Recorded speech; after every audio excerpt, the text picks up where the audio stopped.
Our journey begins in the heart of the Roman Empire, a time of both profound spiritual awakening and brutal persecution. Amidst this tumultuous era, a young boy named Vitus emerged, destined to become one of Christianity's most revered martyrs.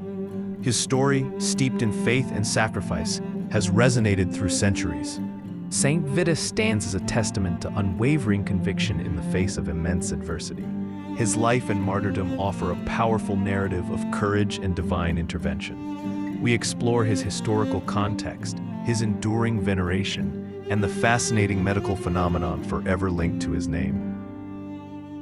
Vitus was born in the late 3rd century, likely around 290 AD, in Mazzara, Sicily, an island now part of modern-day Italy. He was the son of Hylas, a pagan Roman senator who held significant influence. Despite his father's beliefs, Vitus was secretly raised in the Christian faith. His spiritual upbringing was guided by his devoted nurse Crescentia and his tutor Modestus. These two figures instilled in Vitus a deep devotion to Christ from a very young age. Even as a child, Vitus reportedly performed miracles, demonstrating an extraordinary connection to the divine. The early 4th century marked a period of intense Christian persecution under Emperor Diocletian. Hylas, discovering his son's Christian faith, attempted to force Vitus to renounce it. When persuasion failed, he resorted to various forms of coercion and punishment. Vitus, however, remained steadfast in his beliefs, refusing to abandon his Christian identity. His unwavering resolve only intensified his father's frustration and anger. Eventually, Hylas reported Vitus to the authorities, leading to his arrest. Vitus, along with Crescentia and Modestus, was brought before Valerian, the governor of Sicily. They were subjected to horrific tortures designed to break their faith. Accounts describe them being scourged and thrown into prison, yet they remained resolute. Legend states they were then transported to Lucania, a region in southern Italy corresponding to modern-day Basilicata. Here, the persecutions continued under Emperor Diocletian himself.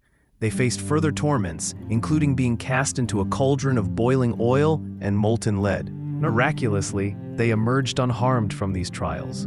The narrative recounts divine intervention, with angels appearing to protect them. Finally, they were condemned to be torn apart by lions. But even the wild beasts refused to harm them. Ultimately, Vitus, Crescentia, and Modestus met their end through beheading, though some traditions suggest they died from the cumulative effects of their tortures. Their martyrdom is traditionally dated to June 15, 303 AD. Their bodies were said to have been carried by an eagle to a secluded spot, where they were later discovered by a pious woman. The veneration of Saint Vitus began almost immediately after his death. His relics were eventually translated to various locations, including Rome, and later to Corvey Abbey in Germany, which became a significant pilgrimage site.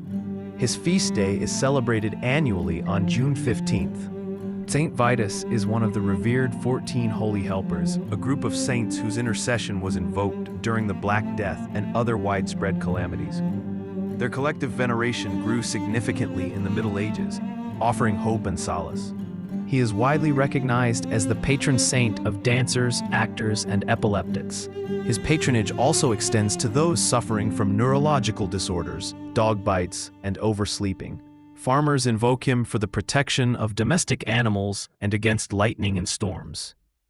Perhaps the most enduring association with Saint Vitus is the medical condition known as Saint Vitus dance. This term emerged in the Middle Ages to describe a neurological disorder characterized by involuntary, jerky movements. It was often observed in outbreaks of mass hysteria during the 14th to 17th centuries, particularly in Germany and the Netherlands.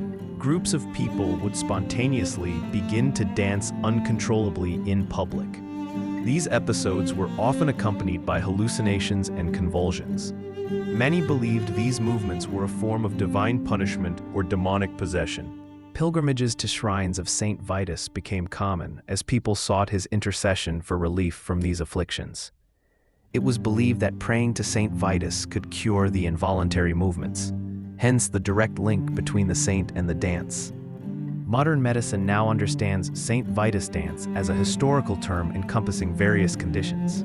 The most common medical diagnosis associated with it is Sydenham's chorea, a neurological disorder that can occur as a complication of rheumatic fever. This condition primarily affects children and adolescents.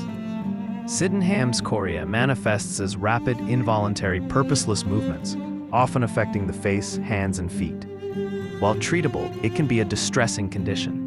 The historical accounts of people dancing uncontrollably align well with the symptoms of this disorder. The term chorea itself, derived from the Greek word for dance, reflects this historical connection. While Sydenham's chorea is the primary association, other conditions causing involuntary movements, such as Huntington's disease, have also been historically linked to the broader concept of Saint Vitus dance. Saint Vitus is frequently depicted with several distinct symbols in religious art. The palm branch is a universal symbol of martyrdom, signifying his ultimate sacrifice for his faith. It is a common attribute for many saints who died for Christ. Another prominent symbol is the cauldron, often shown with Vitus inside it, referencing his miraculous survival of being boiled in oil.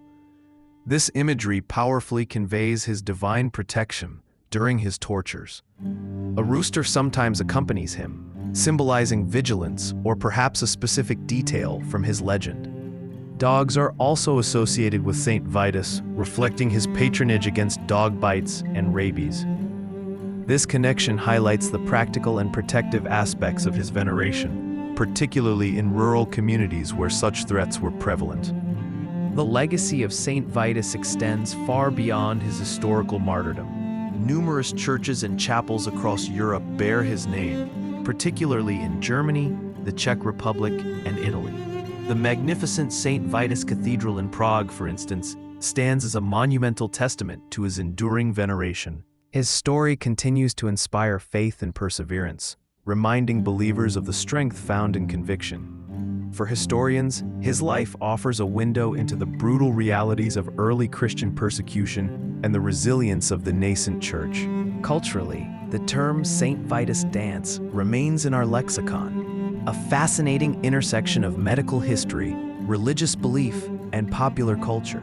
It serves as a reminder of how historical figures and events can leave a lasting mark on language and understanding.